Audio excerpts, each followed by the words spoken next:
today. And this is in, that is the ETUC, European Office of the German Trade Association, and the LTO, that is the Trade Union Association, and the EGV, the European Association of Trade Unions. Why are we here today? On the focus is the single market model, which is very neoliberal, nonetheless, because of the ECJ case law, and which brings to the point the neoliberal market freedoms. And one of the highlights of that was in 2007, where the ECJ went so far, also when union measures were measured, whether they were following the market freedoms. And the different European trade unions see this in their everyday work.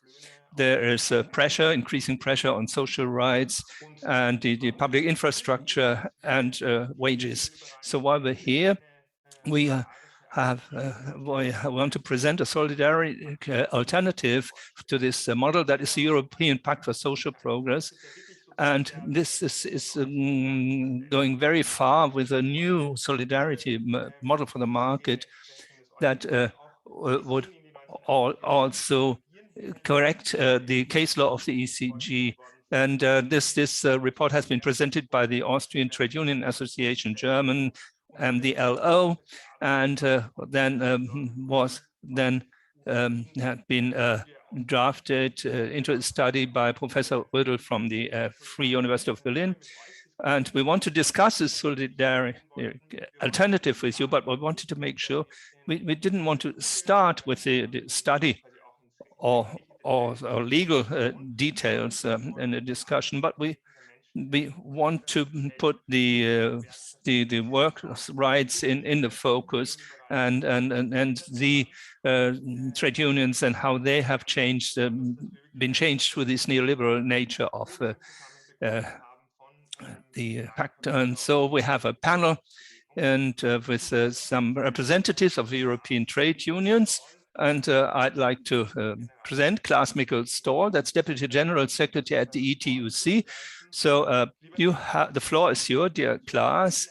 So as a sort of initial question, at the moment we have the conference on the future of Europe, where they have the different formats for discussions. There are fundamental questions of the EU. From your view, is that a chance also to voice your criticism on the state of and the constitution of the single market? The floor is yours, Klaas.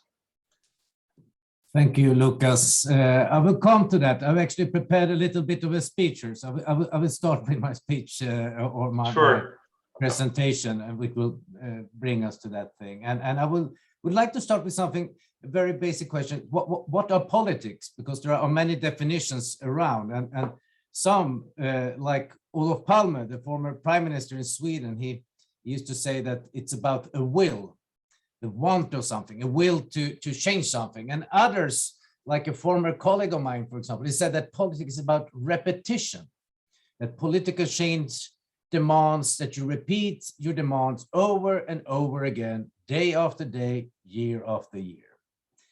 And this is one of the reasons I find the ambitions of this webinar extremely important, because we are all members of a European project, the European Union, which has a fundamental flaw at its core, where economic interests are systematically put before social interests. Markets are put before people. And we have seen it in the Laval case, but also in the Rüffert case, as well as the Henry Am-Zug case. And none of these cases are, in my opinion, the outcome of biased or neoliberal judges as such in Luxembourg. I would say that these judgments are the result of the EU Treaty, which is an economic-oriented, biased constitution that gives precedence to business and market interest.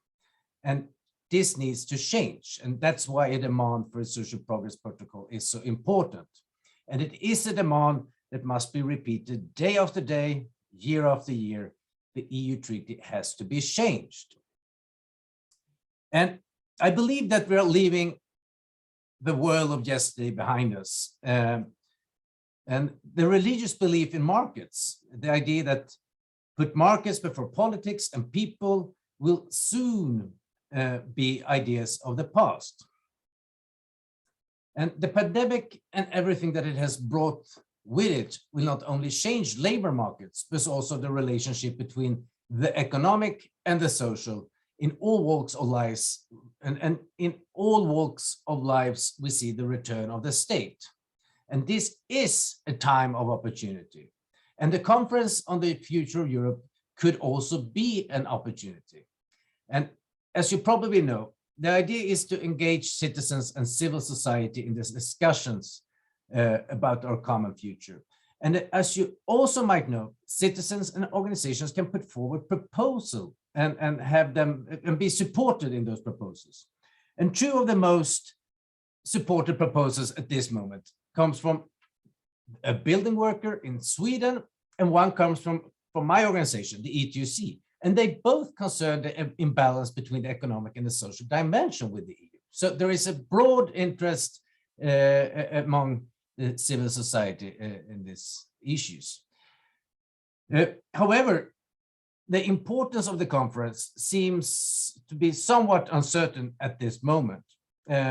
Proposal for treaty changes might be presented on consensus between the four important stakeholders. That's the Council, the Commission, the European Parliament, and the national parliaments.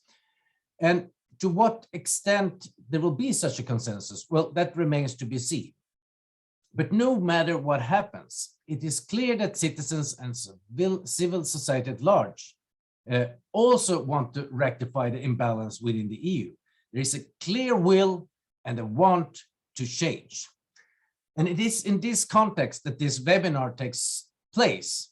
And I must say that I'm much excited by the agenda, and I've had the opportunity to take part of the summary of the study by Florian Rödl. And this is exactly the kind of input we, the European trade union movement, need at this time, because it presents a way forward. And it's also great to see trade union representatives from Austria, Germany, and Sweden gathered like this. It brings back the spirits of Bruno Kreisky, Willy Brandt, and Olof Palme to some extent. And I really wish you a great webinar, and I want to thank you for arranging this event. Thank you very much. Klaas, thanks a lot for this great input. Vielen Dank, Klaas, für diesen Thank you very much, Klaas, for this great input. I think this is a large basis from the European level to the realities of work locally, and to open our panel where we will have a high class representatives of the unions. And I'd like to welcome you now and introduce the center. Therese Uelin, a warm welcome from you. Therese is the Vice President of the Swedish Trade Union Association of the Workers in Sweden, the LO. A warm welcome. Then Susanne Wixford, she is Head of Division for European Trade and International Trade Union Policy at the German Trade Union Association. Welcome, Susanne. And Wolfgang Katzian, a warm welcome also to you. Wolfgang Katzian is President of the Austrian Trade Union Association, the ÖGB. And let me start with you, Wolfgang. Perhaps you can tell us what, from your perspectives, are the consequences in Austria on the labor or working world of the people through the regulations, through the single market. What were the impacts and what are the consequences? Perhaps you can tell us something about the challenges that also you see in your association. So, thank you very much and good morning. We can hear you. Okay. Well, good morning from Vienna, and also warm greetings from my side. To answer this question in 10 minutes that you have put forward is very difficult, and I try to do so and show you some focus. The background is the question how we will deal with a future conference, and perhaps in the discussion we will have possibility to talk about that. but we already found over the last years there's a lot of insecurity has come to many people. And let me tell you, so and if there's certain objectives and agreements where the ECG comes into play. So in the union, we had very intense discussions. If I think at the minimum wage directive, there's also a certain insecurity factor because nobody knows how the ECG will assess certain things, respectively what the ECG does. And one point where this was made clear is the basic, the principle of equal wage for equal work at an equal workplace. And that came into force in 2016. And so that this also applies to the posting of workers at the European level. What we found is that the ECGA has no understanding for the significance of the principle of territorial wage or labor cost equality. And I refer to a case law from 2019 of the ECJ. The case was that the Austrian Federal Railways gave the order to for the catering, and Henry Amzug, that's the name of the caterer, they won this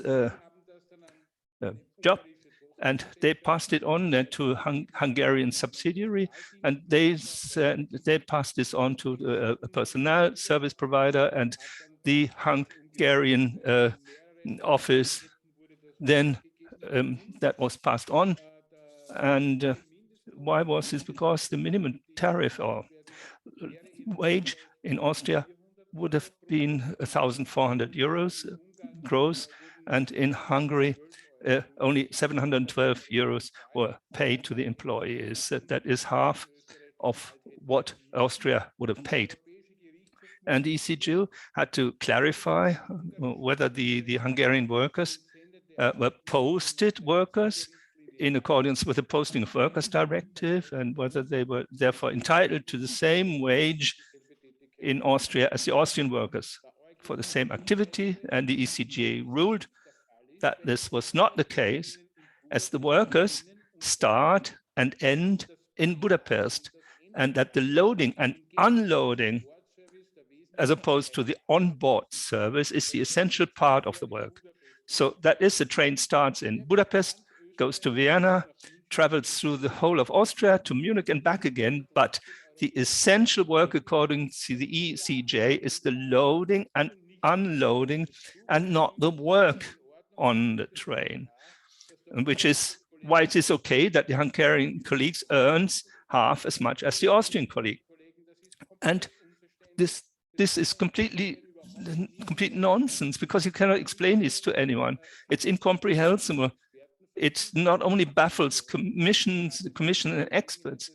And I discussed this with some commissioners, and they all shook their heads. And at the end of the day, nothing much has changed. So from our side, this judgment and similar judgment should be sharply criticized, because the ECJ does not adhere to the requirements of the European legislator, and the ECJ fails to recognize the facts of the case. And the consequences are large. With such judgments, nobody needs to be amazed. There's so many people who say, so what is this for a European Union? We don't want to have anything to do with this. And all our efforts, also at national level, to do away with this issue are put into question by such rulings. And the last sentence, the criticism at the ECJ is okay, and I will continue to criticize that, but we also make sure how the European Union words or formulates certain laws. And we know this as unionists, that sometimes at night a compromise is achieved and somebody writes a formula where everybody agrees. It's often not very clear. And because there is no unanimity on the political circumstances that were created, then the ECJ then puts it into facts by case law, and that cannot be the case. And that must be part of all discussions and negotiations also on the future of the European Union. I think that is an example of many that I could quote. Thank you very much, Wolfgang. I think with your input, you made it clear how this single market architecture leads to the fact that there was a conflict between workers because they have not the same requirements in terms of rights to wages. And that shows, and that also in your second point, you mentioned that how this is contrary to the aims and objectives of the European Union that this architecture brings about. And I'd like to ask Therese Gubelin, because you were also impacted by the judicature of the UGH. Perhaps you can tell us how these rulings led to that there was pressure on collective bargaining agreements, and but whatever examples you would like to quote, please, you have the word.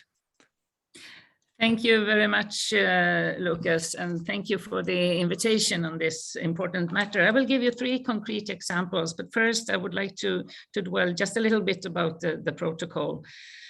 Because we all know a fundamental idea behind trade unions is to never put a worker against another worker.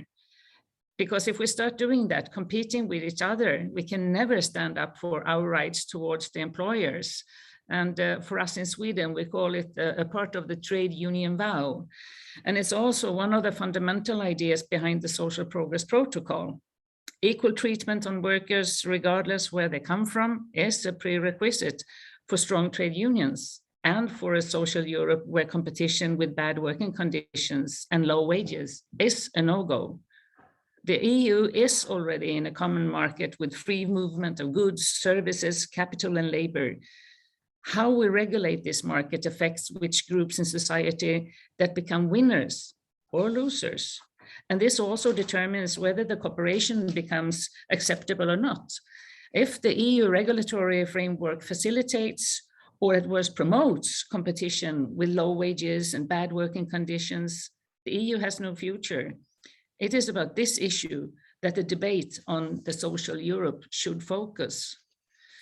And like I said, ever since the Laval case, ELO has advocated the need to changes in the EU treaty so that the free movement of services can never be used to circumvent national laws or collective agreements. And as you all know, for ELO, it's crucial that regulation of the labor market remains a national competence. This has always been and is still a prerequisite also for our support for a social progress protocol. The entire idea is that such a protocol included in the primary law would secure our autonomy on the labor markets, since we, the social partners, would not only be free to regulate working conditions, but also be able to trust that these rules or fundamental principles, such as the right to strike, would not be questioned in the European Court of Justice. For ELO, it has always been important that the struggle for a social progress protocol is done together with the political level in our social democratic parties.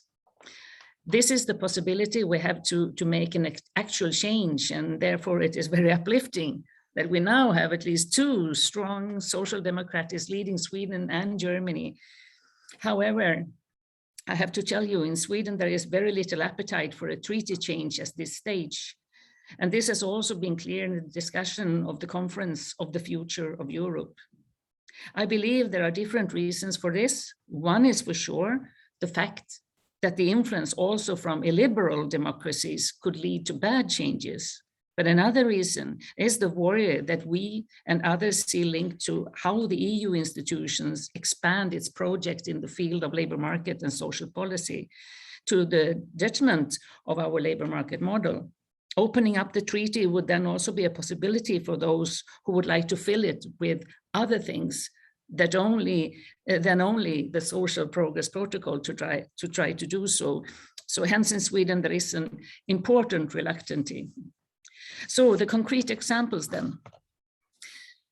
The consequence of the imbalances in the EU treaties can be seen every day. Companies that compete with bad working conditions are common in Sweden, not least linked to the misuse of the rules relating to Posting of Workers Directive.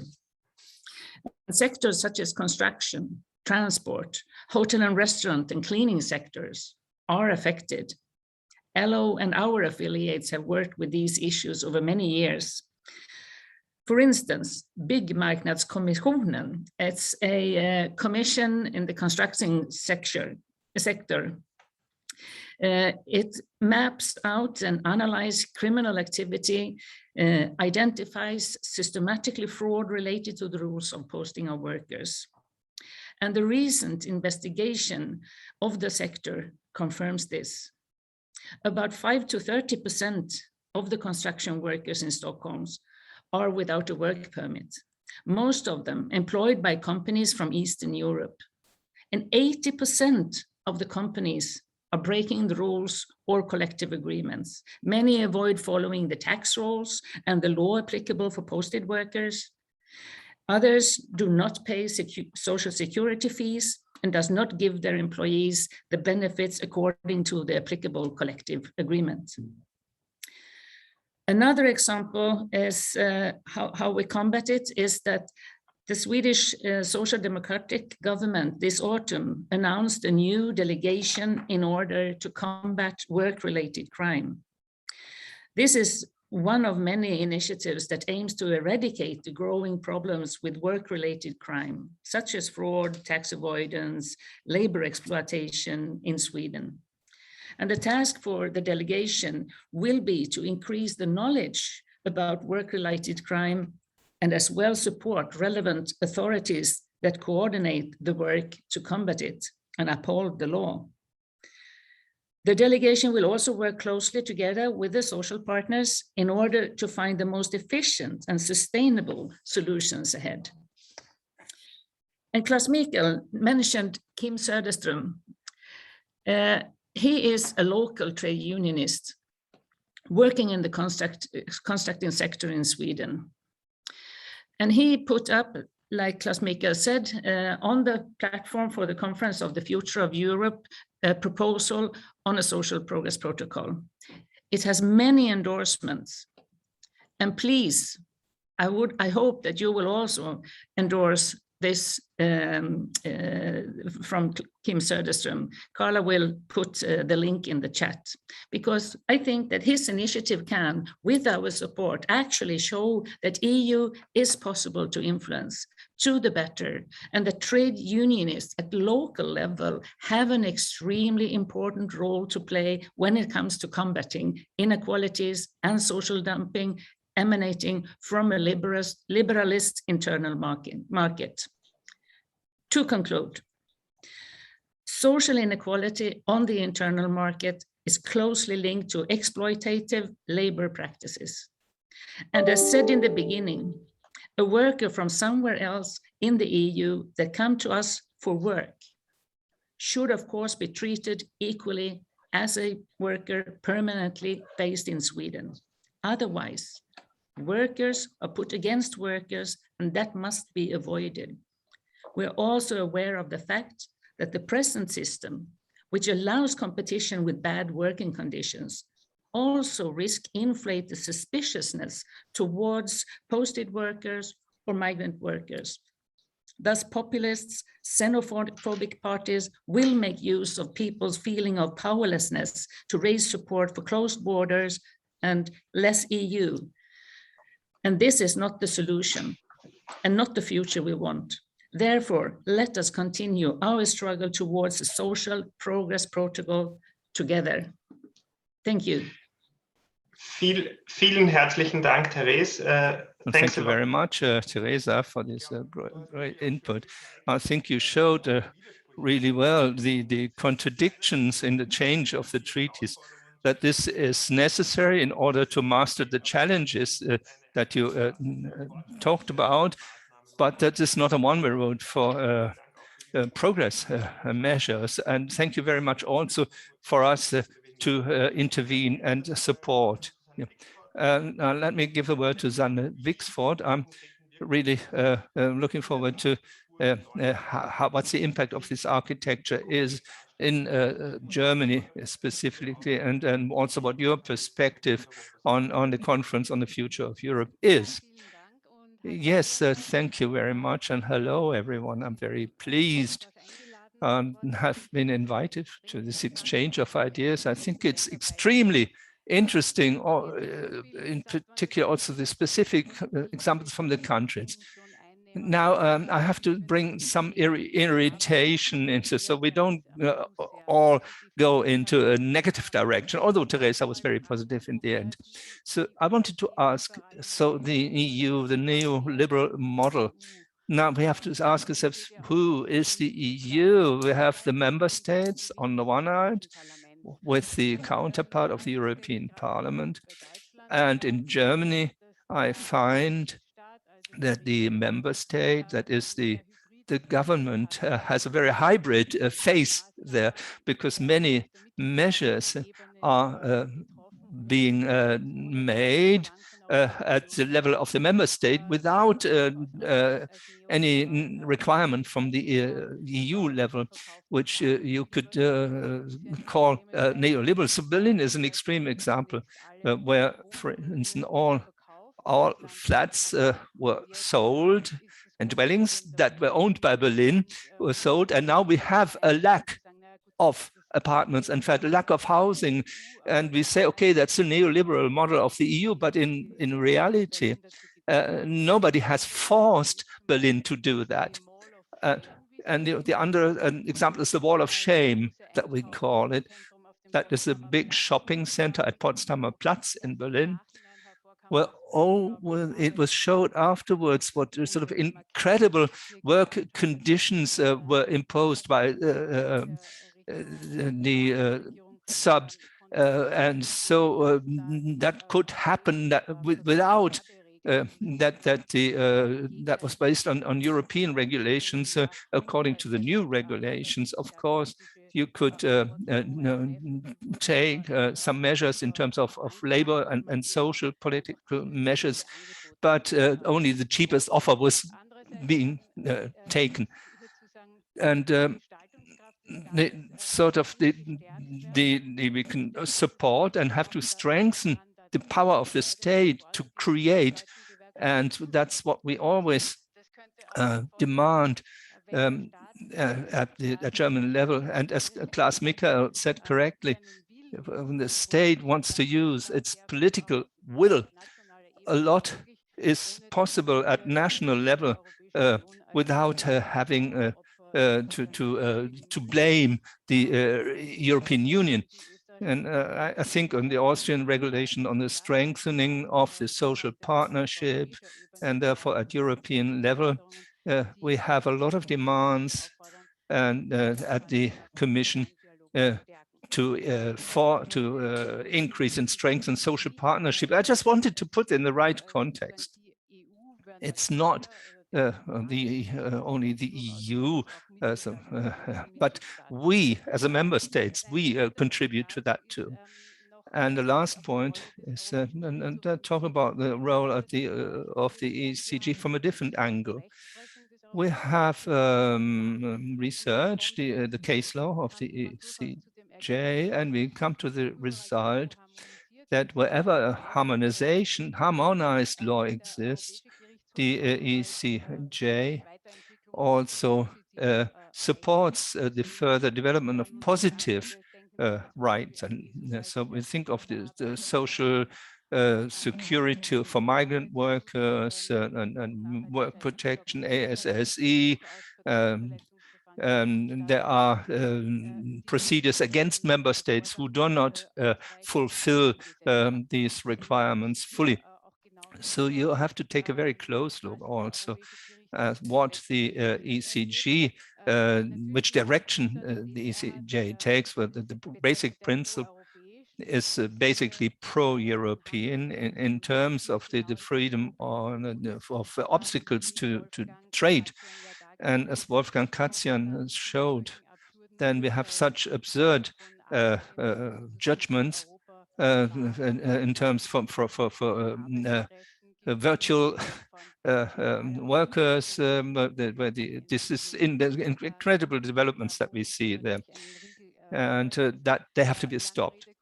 So just to cut it short, both the ECJ and the Commission are a bit like Dr. Jekyll and Mr. Hyde.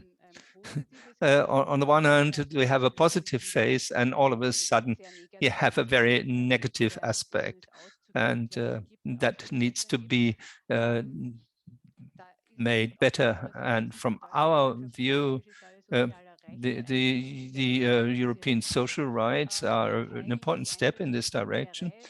And we share Therese's view that it will be very difficult to change the constitution or to change the treaties also, because we do not only have social democratic governance in the EU, and that could go, the development could go in the wrong direction. So we want to contribute, but a pragmatic approach should be the further development of social rights, and the three main focus should be transposed into specific right, and therefore our focus at the moment lies that we want to have an upwards convergence of the wages between the member states, and the minimum wage directive is being discussed at the moment, and so that you have the minister standards for social security system have to be developed or further developed. Well, there are some proposals also from the Austrian Chamber of Labor, and control and what's happening in, for instance, in the German meat industry, what happens on the building sites. We have to further develop this, and we have to have the same, and so we have to have competencies such as the European competition authority. Let me leave you at that. And at the future conference of Europe, we will voice these demands, and we will also support a change in the treaty. Thank you very much, Susanne, also for your input. Now, I would like to I'd like to thank everyone on the panel. The first part: what are the specific challenges for the workers and for the unions? Before I pass the word to Florian Rödl, I'd like to give you an overview of the third part of our event. So in the third part, we should have we have a discussion, we have the possibility to give questions directly. After Florian Rödl's contribution, please put your questions in the chat. Alice Wagner and David Hafner will sort this in the chat, and will then present the questions.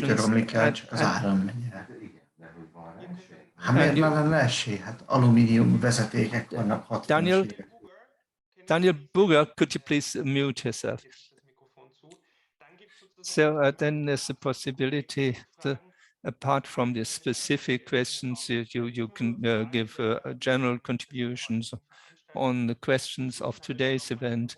And at the end, we have another round where Wolfgang Katzer, Therese Fulin, and Susanne Wixert, but also Florian Rödl will have the possibility to talk on specific points and to have a closing word. Now we start with the second part, where this study will be in the focus. That is the European Pact for Social Progress.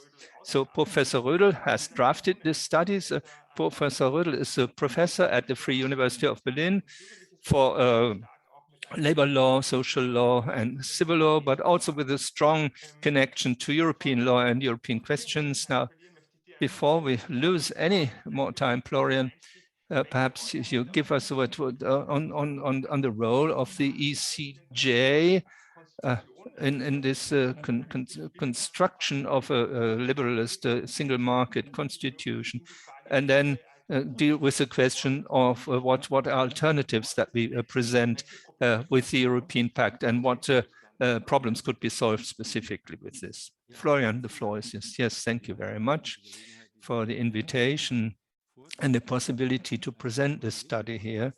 Given the backdrop of what Susanne Wixford just said, this is a good way to advertise in something that the picture of the EU is very diverse and complex. But, and this is something positive, but there is one point that the European Pact for Social Progress, in my view, is focusing on, and that has nothing to do with who's at the ECJ or in the Commission, but with the structure of the single market. And we can identify one problem there that can be answered politically.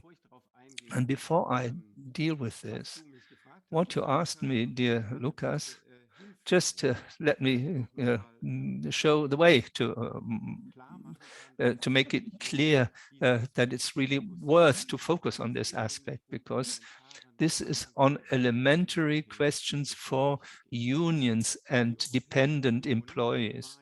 The European Union, from a union point of view, apart from, of course, that was a good project for the that was a welfare project, and we talked about upwards harmonization. That was what was promised, and single market, common market intensifies the share of workload, and that will lead to welfare, where strong unions and politics will make sure that all this is distributed equally. And this promise can be read in the European Treaties, in Article 151 today, so that the single market will only bring well-being. And we know today that this is not true, because also the economical idea underlying this is something that what we made in the single market is a transnational labor cost competition that is indispensable for the free movement of goods, because also wages are included. But this is only one factor. In terms of services, this becomes serious, because there's one cost factor that is isolated, and all of a sudden at the same territory, labor costs become an essential part of the corporate competition. It's a situation that even in the member state could not be excluded, because that's not less than the backbone of a modern social state. And therefore, given the view that this is more difficult than we have imagined, that we can have two demands from the unions: please, the single market regulations shall not undermine and shall put pressure on what has been achieved in terms of social and same pay for same work at the same location. So it's where that you have to have a broader understanding for the equal, and therefore we now talked about the principle of territorial equal labor costs.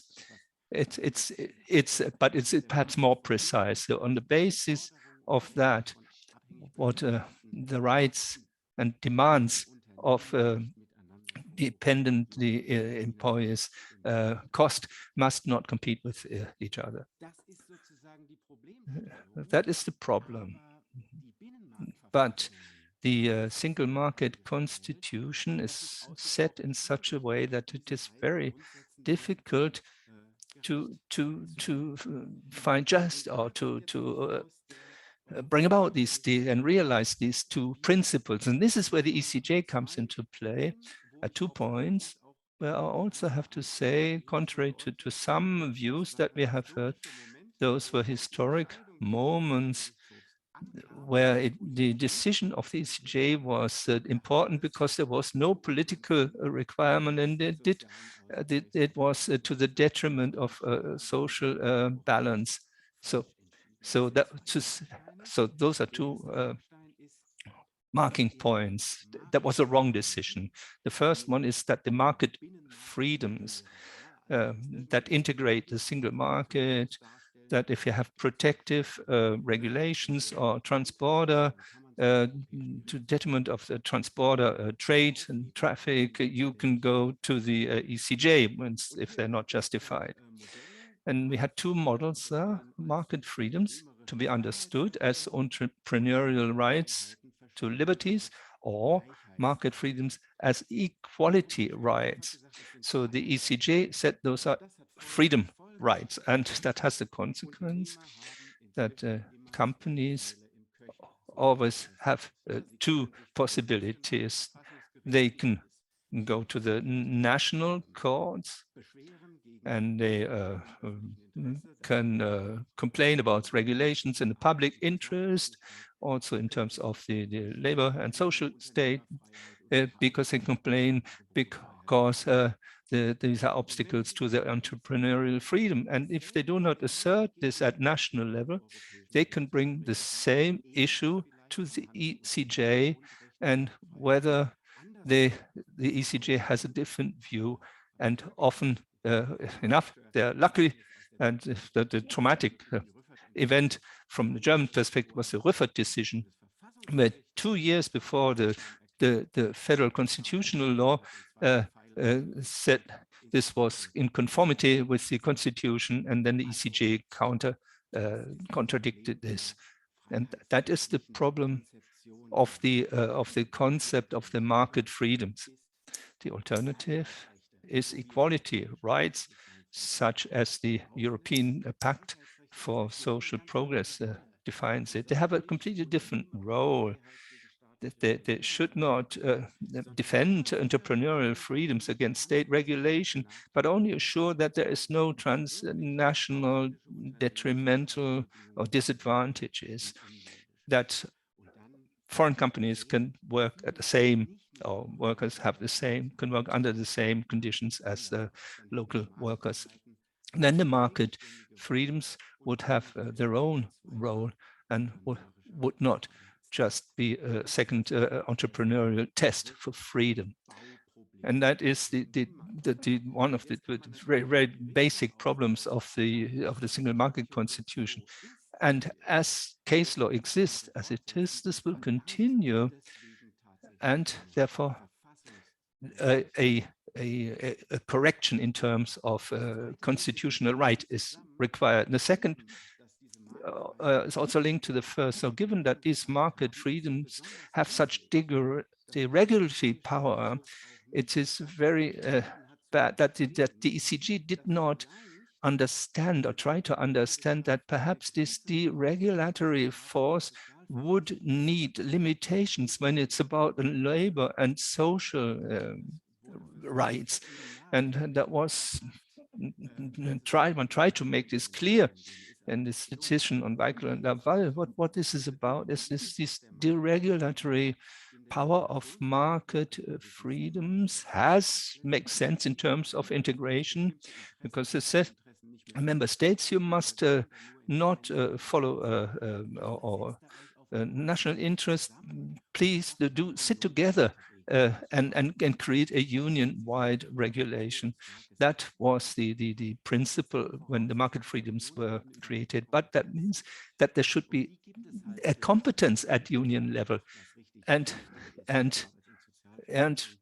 there is at European level not such a competence, and that exists only, that pressure can exert it by the member states. And therefore, what's important for the unions and the dependent employers, that the rules of the works and social constitution are disadvantaged by this concept of market freedoms, because they can only be reduced.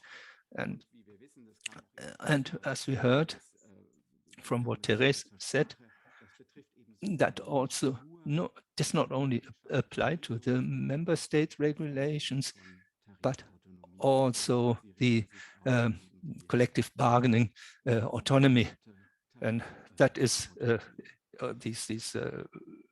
is against this free tariff autonomy, and that is that the economic constitution takes precedence over the work and social constitution. That also is shown in the field of the autonomy in terms of collective agreements and the right to post workers, and also the ECJ gives this precedence compared to member states, and that's the second problem, apart from the construction of the market freedoms.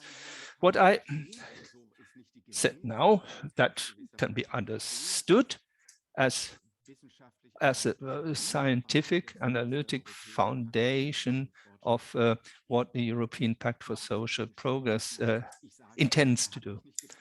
And I said, but nobody asked me, but all of a sudden it was there. They had the catalog of the pact, and when I read this, I said, well, exactly, that is the answer that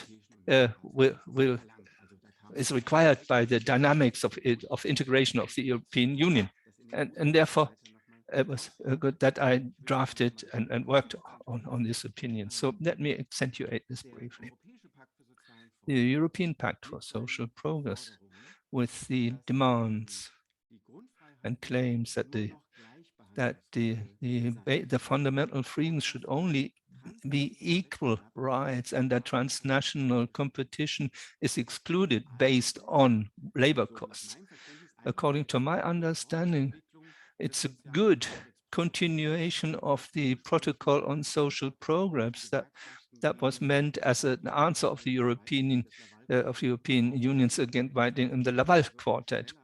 That was an outcry, which was justified, and the European Pact for Social Progress further develops this and drives this into a draft and a proposal for a reform. The focus is on changes in primary law, not everywhere, but very specific changes in primary law in terms of the single market constitution. That is a bit in contrast with other proposals that have been tried out and were not successful. Let me remind you on the discussion on the constitutional reform when the constitutional treaty, as it was called, and then termed Lisbon Treaty or Lisbon Agreement, were then also taken into the wording of social-based fundamental rights, where the social market economy should be declared, that you have social clauses, but I don't know, and I don't think that they thought properly whether this could also have legal force against the constitution, and history has shown that this is not proper. That is not due to the ECJ, but to the approach that was used. And it's not a proposal that says we have to give more voice to the European Parliament and more competences. And that's, we hear this very often, but the problem cannot be solved by such of measures. But the relation between European level and member state level, under the condition that we have economies that have a single market, but not a uniform social state, and this can only be corrected at the level of primary law. And therefore, the demands of the pact start at the primary level, and what the study has done now is they tested, carried out a test in terms of constitutional law with different approaches that was missing in the pact, and that would be able to correct case law and jurisprudence. And we took a look at the fields that were very obvious, but also had referred to the member states that created the European Fund. That was about collective bargaining autonomy and strike autonomy in the case of Viking. And in Germany, also an important point, it was about golden shares that we dealt with, that not only in the public interest, but also in the case of Volkswagen, and gave special rights to the supervisory board, also in terms of the members, of the employees. And we looked at Austria in terms of the posting of workers, and Luxembourg, and now also Henry am Zug, the famous case, Austrian case. And for all these neuralgic points and issues, we took a look at if a remedy could be used. And the primary law makes clear, no, we only want the market freedoms as equal rights, and not as a power of companies. And secondly, can we, what perhaps is not covered, what excludes transnational labor cost competition? And our findings were, for some essential fields, that the reconstruction or transformation of the market freedoms from a liberalistic right of freedom to a federal right is that sufficient. If we take a look at Viking, this was not about to a company that wants to relocate to another country to threaten with strike. No, it was the real relocation that was the object of class, but of course the economic interest was to make use of the differences of labor costs. But unions in any decision, if that's possible under national law, they can have a way to go against it. This was not about discrimination, but it was about a limitation. So if it's an equality law, that would have said, what you do is okay, because you treat domestic and foreign companies at the same level and equally. The same would be with the Volkswagen law. That was, some shareholders have special rights. That is perhaps stupid for shareholders, but it is stupid for all shareholders, whether they're in Germany, France, Luxembourg, or Poland. And there's discrimination that comes into play, and also with the tariff autonomies. And so this is all about that everybody should pay collective bargaining or wages based on collective bargaining. No matter where you come from, you have to receive the local wages. This is no discrimination. Proper market freedom wouldn't have anything to say so. They would have said, that's not my field of application. So and so forth. This is evidence that such a constitutional change would be essential. And that would not only be good for the labor and social constitution, but also for the general public interest. In terms of the posting of workers, that would not be sufficient. And this is basically due to the fact that we have two secondary law instruments that unfortunately work in the wrong direction. That is the directive on the posting of workers and the coordination regulation. So they assume that labor cost competition basically also transnationally is okay and important, and has been confirmed by the or has to be confirmed by the ECJ. Here we would need a larger correction, and there's also the field of controls where you have to discriminate because you can control domestic companies in a different way than companies that are established abroad. So the study proposes a special sort of a justification that also would impact on secondary law. So the service, freedom of service, freedom of establishment should be limited with the regulation would do away with transnational labor cost competition. We have such justifications, and for other fields, we also recommend also to do this in terms of the labor and social constitution. That would be the second step. And as I've seen my minute sign, I will close now. Well, thank you very much. And also I can understand what the challenge was to present such a complex subject to the point. And I may now ask the participants to ask specific questions to Professor Rödl. What didn't you understand? And then we would start the general discussion. Nochmal ein Hinweis, es ist schon im Chat geteilt worden, der Link zur Studie. Perhaps also you can, in the chat, you have the link to the study, and you will be sent also the English version. So I pass the word to David and Alice. What are the specific questions to Florian Rödl?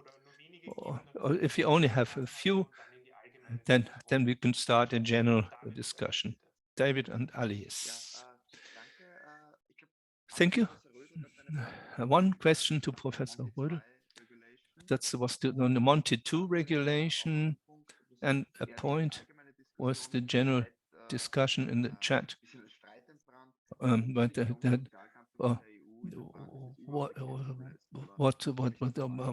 So whether administration is too big to control the companies,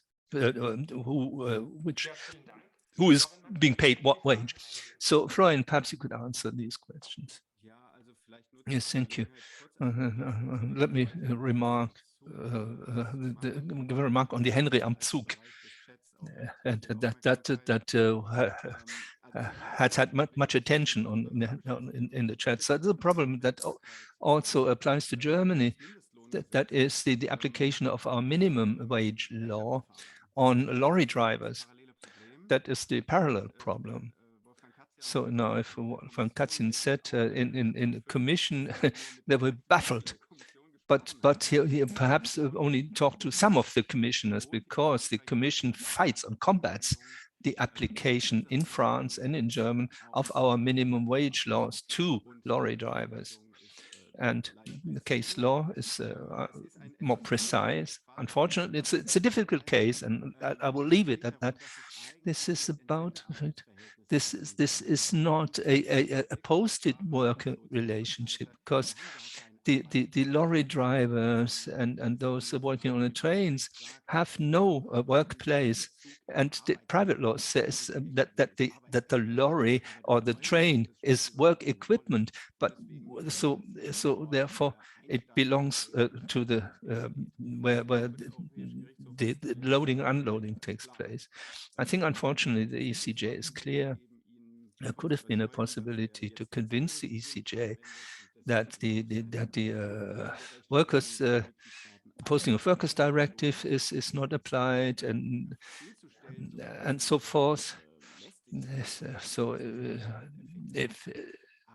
but I would fear, after I've read the judgments, that the ECJ will not go in that direction.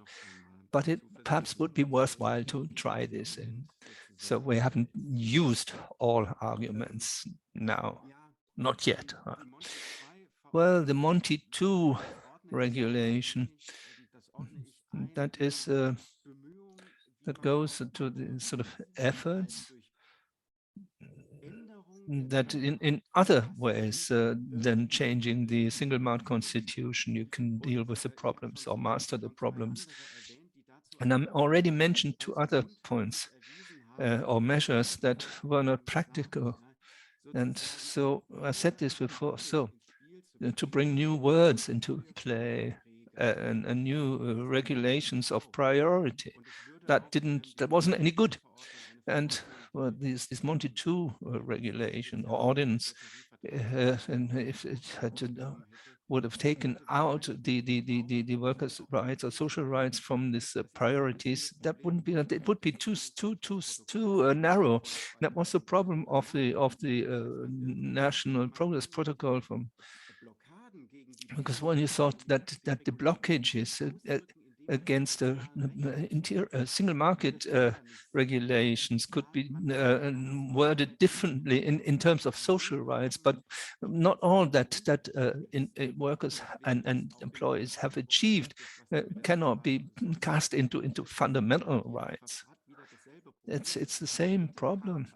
It's the third Charter for social rights of employees, workers, and it doesn't start at the right point. Thank you, Florian.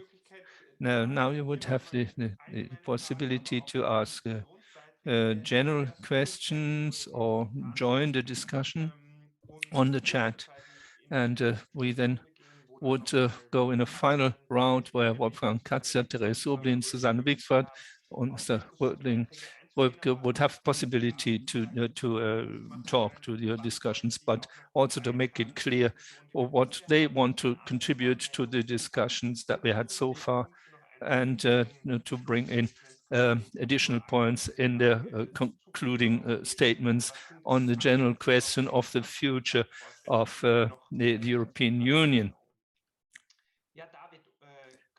Yeah, David, perhaps you could tell us what happened in the chat. Is there anything that we heard? Something more specific? Or was added? I don't think there were any further questions. Susanne said she has a question, which we will ask herself. I think the question Henry am Zug and practical information fighting the inequality of pay. So we'll start the final round, and perhaps we go the other way around, and we start perhaps with you, Susanne.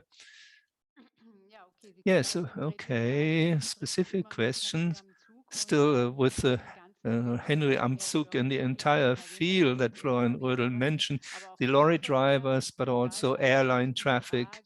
And there the question for me is, does this regulation in the directive on the posting of workers, which was based on the building trade or in air traffic, just that they have the homeland principle, and because that was also in the chat that we see. So if you look at that specifically, how do I apply the individual routes and the parts of the route and the different labor laws as they apply to the personnel working on the train? And in lorry traffic, it is that you have digital recorders from 23, 24. So you see that it works, but it's not easy. And the broad applicability of labor law and collective rights on such moving employees or virtual employees like the general lawyers, the state prosecutor stated. And I think this idea of equality is extremely good. And also this justifying reason. But I don't think that's sufficient, because we also at the same time have a minimum harmonization at European level and neighboring fields, such as due to the corona crisis, the problems that member states that close the borders all of a sudden, which creates enormous problems at the German borders, because German law also doesn't foresee any health insurance. For instance, if a Czech worker or employee is put in quarantine, and then although they cannot go to work and they do not get any money for this when they're in quarantine. So that we have this progress clause, but there is a requirement to harmonize this at European level, which is extremely important in terms of the fundamental freedoms, but there's also the other fields where we have to grow together. That would be my final remark. Yes, thank you very much, Susanne. Therese. Answering to things that came up in the debate. Also jetzt hättest du die Thank Möglichkeit, you. nochmal allgemein zu Thank you very antworten. much. Oh, sorry. Yes. Thank you very much. I definitely agree with Susanne's last remark, because we could see the corona crisis is a very true example that it is unfortunately almost always the worker, and especially a posted or migrant worker, that has to pay the price. And actually that is, for me, is such a good example also on the market that is, if you, well, a capitalist or an employer can always use kind of the law. For instance, what we see often, that posted companies do not have any activity at all in the place of residence. We had one company, for instance, in, I think it was Hungary. He had no employees in Hungary, but 500 in Sweden. And so what did they do? Of course, they did that because they could take advantage of Hungarian law and avoid some of the stronger laws in Sweden. I think what this shows is actually what I know that all trade unions in Europe, and especially Austria, Germany, and Sweden knows, it is that if we are to control all the workplaces and to help workers in those workplaces, wherever they come from, if they are a member of, for us, the Swedish trade union or not, we need to support and support them and control the workplaces. Then we need to recruit members. We need to recruit members. We need to organize. We need to uphold a high level of collective bargaining agreements. And what we need is laws, labor law, primary law that actually supports us in this work. Because if we cannot do that, of course, we are without weapons, kind of. So I think that as I concluded my last intervention, is that I really see other solutions than that we have to work together, continue to struggle towards a social protocol, or progress protocol, but also towards trade union organizing and collective bargaining agreements coverage for all workers in Europe. Thank you very much, and thank you, Mr. Rödl. We will look at your report with great interest when we get it. Thank you very much. Ja, vielen herzlichen Dank, Theresa, auch nochmal für diesen... Thank you very much, Theresa, for the important indication that without union organization at the base, you wouldn't achieve very much. Wolfgang, it was you limited yourself to the question on the challenges on Austria for the Henry am Zug, but now you would have also to bring in more general demands from Austria in terms of the conference on the future of Europe. Yes, thank you very much, and thank you very much for the discussion, and especially Mr. Rödl. I think this is a very important contribution, and not only today, but with the work of your team, and I think that should not be included in discussions in the trade union movement. You really voice what we want and what we wish, and it's confirmation, but it will also be important that the work that you have made would get the attention at European level that it requires. But I've been with the unions for so long to know that by itself an organization that is based on liberalism of the economy and the interests of workers and social rights are often seen something that is not really necessary or not in the focus. It will not change. So it requires pressure also on national level in Europe.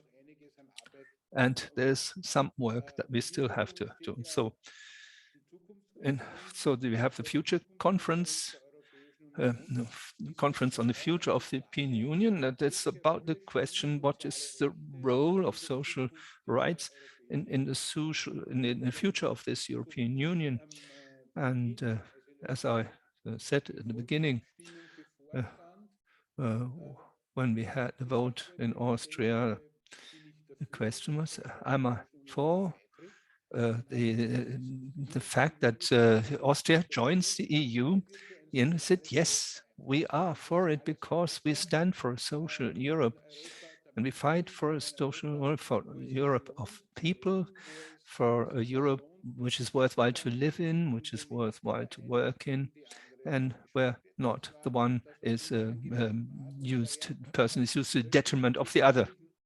And so at the meta level, I would say this is about that the employees are not the ones that suffer from others who follow so economic interests. This is about co-determination. This is about social questions. This is about such a lot of potential, and to tap this potential and to bring it to life at a common European level, that presupposes that you take the people seriously, that you listen to their fears and to their concerns, and that you just use some legal ways or bureaucratic things and ways to say, well, that's the fact and therefore we cannot change it.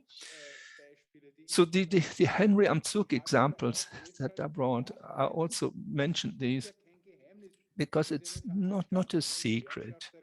And so primarily we are trade union representatives, and that primarily we are fighting for the improvement of the situation of employees and workers, and for who doesn't know this, and that is not living in reality. So there will be no union representative that defends the neoliberal agenda. It is about improving the situation of employers. And when we have situations such as Henry am Zug, they have to be looked at from the different. We have to look at from the persons that are. So if one employer gets 1,400 euros for the same work, and the other one gets as one for 700 euros, but in Vienna, you said you're really big taking the Mickey out of it, and that's we say in Vienna, and we don't want to lose the people on the way to a common social Europe, and this is what I'm fighting for. And I'm not going into very detailed discussions here, because what this is about now, it's about everything. It's about important positions and milestones that we have to achieve with a view to the future conference. The social progress protocol is one thing. We will fight for minimum harmonization of social protection laws. Then the golden rule of investment. And I don't need to go into large discussions here, but it's a fact that we're in a big social transformation process, and who thinks that when you keep up the Maastricht criteria, you can finance everything that we need in terms of an ever-aging society. And what we need is general conditions for investments that have an impact, far impact into the future. And there we have to have these possibilities. And if you still want the public authority to fund the transformation process, well, this will be to the detriment of the employees and workers, because it's all good to demand this, but tough luck, we have no money for your social security. And therefore, it is important at the beginning or in the middle of these transformation processes to make clear what we need in terms of economic conditions, and this will not work without a contribution by big wealth, which way that may be, but that also supposes that we have a majority law for tax questions within the EU, and that is a very tricky question where we have controversial discussions. But if we take it serious and our demand for massive contribution by those who are really rich and wealthy in the European Union, that will not work without special conditions where they can contribute to the funding. So there are many points that we also put forward at the European level, and also that are being put forward or had been put forward in the individual member states. And I hope that we can still advance the discussion. I think, as before, it's a big mistake that Commission made when they said we have an online platform and we have the participation of the citizens and not the social partners. And whoever looks a bit further into the actual interest of the citizens this disappears. And as in my direct way, I said, so in my view, it would be important to do this, organize this in a different way, to give the social partners in the EU a strong voice, especially the trade unions. This is what I'm fighting for, and this is what many of us here today are fighting for. And we might not give way to when things are being put on hold, and when it's signaled again and again, and discuss this in there and there, and as we all have something else to do, then deal with these questions every day. We hope, and it's up to us, and it's up to us all to find a common approach here, a common direction that we go. And I can say this for me, and that's an important conclusion from what we discussed today, that the European trade union movement and the unions of the individual countries have to go further. We also our ideas need to be taken into consideration. If you cannot get on board the employees emotionally, also for the transformation processes, then the right wing will win the discussion. And that's a Euro I do not want to live in. For that, we need solidarity. We need us all with every fiber of our hearts. And thank you very much. Thank you very much, Wolfgang. I was pleased that you also mentioned the point that beyond the question of the markets, we are in constrained and have not enough air to assure the social economic transformation that is stood by parts of the Commission. And if we want to finance this, that we have to we have to open the European Treaties. We have, when this is about stability and growth pact on the market freedoms. Only one word, the Commission says itself, we need 470 billion a year in the EU in order to finance this transformation. That's the data from the Commission, and this is where it makes clear.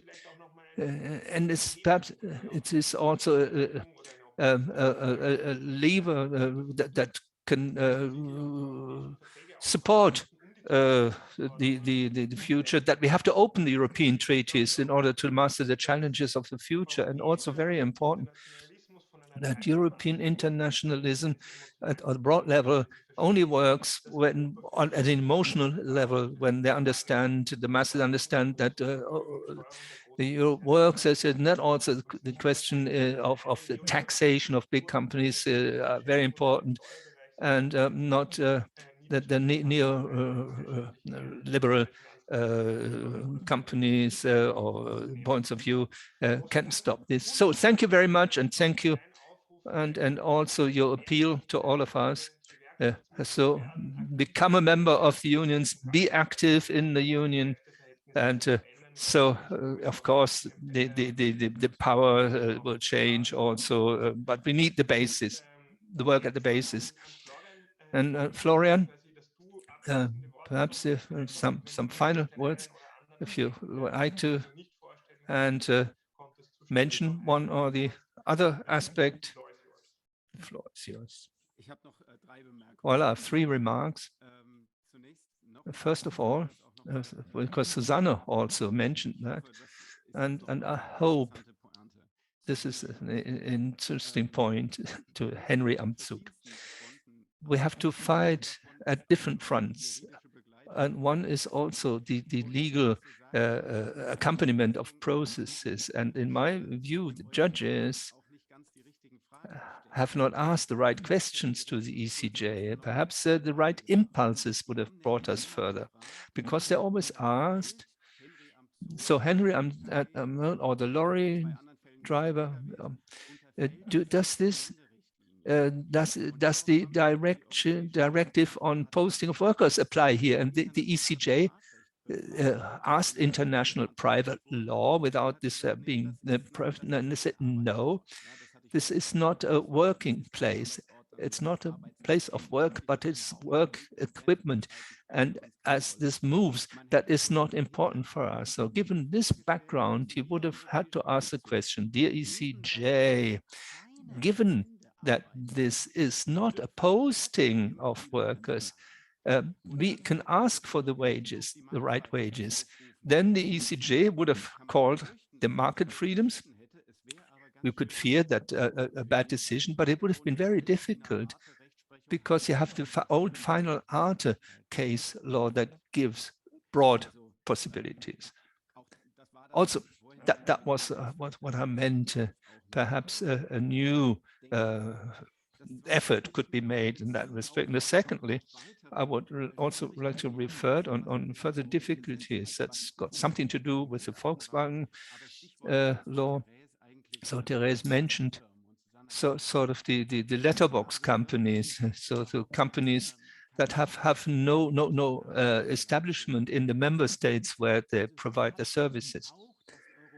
Also, the European company law has a possibility to structure these activities, and that has given a lot of impact and by the market, was impacted by the market freedoms. It's clear that a member state alone cannot forbid this.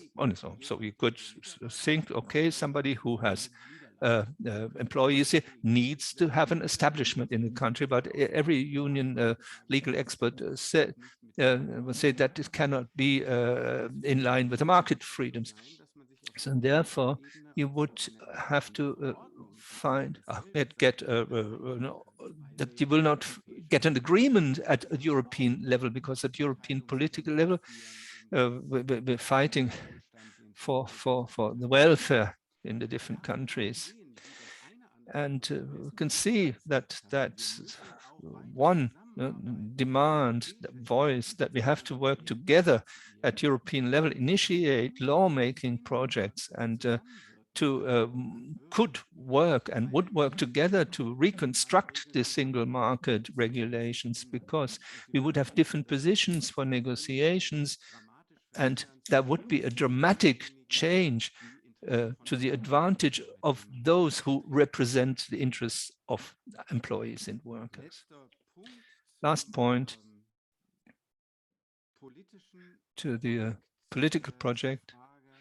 to the question whether there is a possibility of success to have to reconstruct the single market constitution. On the one hand, you would say no, because at the moment nothing can be successful. But my thought has been for a long time, and I want to share this. In general reconstructions of the European Union, how to deal with the future, the discussion process on the future. There is a veto position for the European trade union movement, if it is a European movement.